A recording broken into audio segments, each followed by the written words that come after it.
Congratulations, you made it through our first module, Mama Africa, and transitioned into our second module, American Revolution. First, I'd like you to go to your grade center on Blackboard and make sure that everything is accounted for. If you find a discrepancy and would like to discuss it, just email, text, call, Skype, or meet with me. I just want to make sure that we're all on the same page as we anticipate our midterm on October 13th, 2016.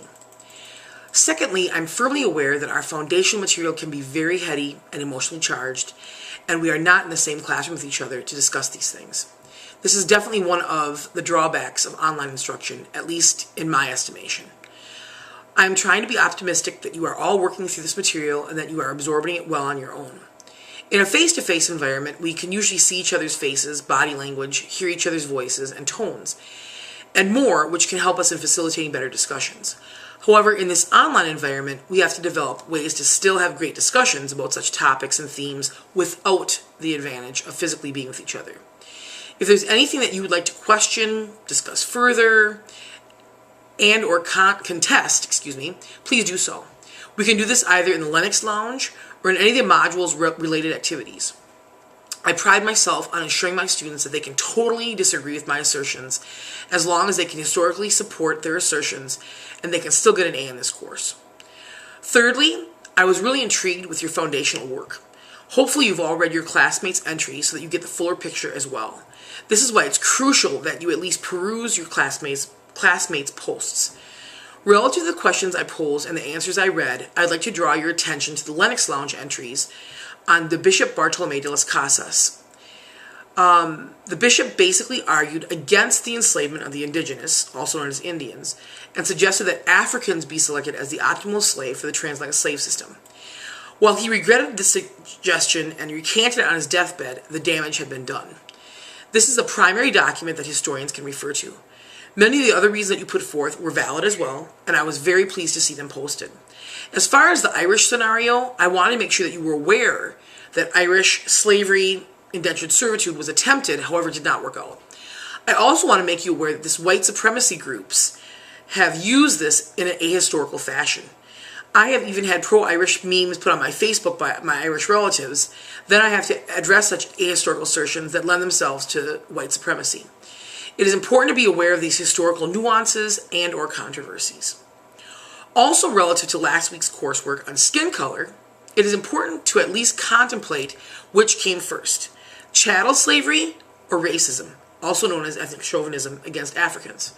I have my own opinion on this, as I'm sure you do. You can probably glean from the way that I presented the information which school of thought I fall into on this historical question. Just like I said with regard to the creationism versus evolution issue, you can believe that slavery already existed first and then came racism, or that they occurred simultaneously like other colleagues have. But you just have to make sure that you can historically back up your argument.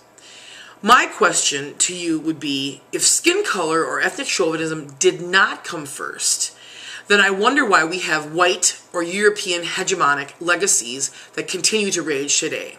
Band-aids, makeup, cosmetic and hair supplies, nude nylons, undergarments, skin color, crayons, etc.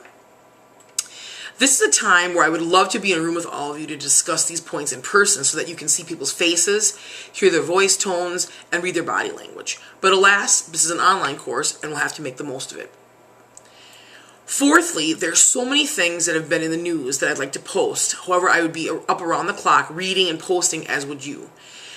If I feel that it's so crucial to cite, I will post it in the Lennox Lounge, and I would encourage you to do the same. But I'm just not going to post something every time the media airs an unjust shooting, something that any political candidate has said, or something about the Confederate flag, etc. I think that you get that and that you'll appreciate it in the long run. While I want you to make you connections to the world around us and with our coursework, I also want you to have a healthy balance. Please do not get me wrong.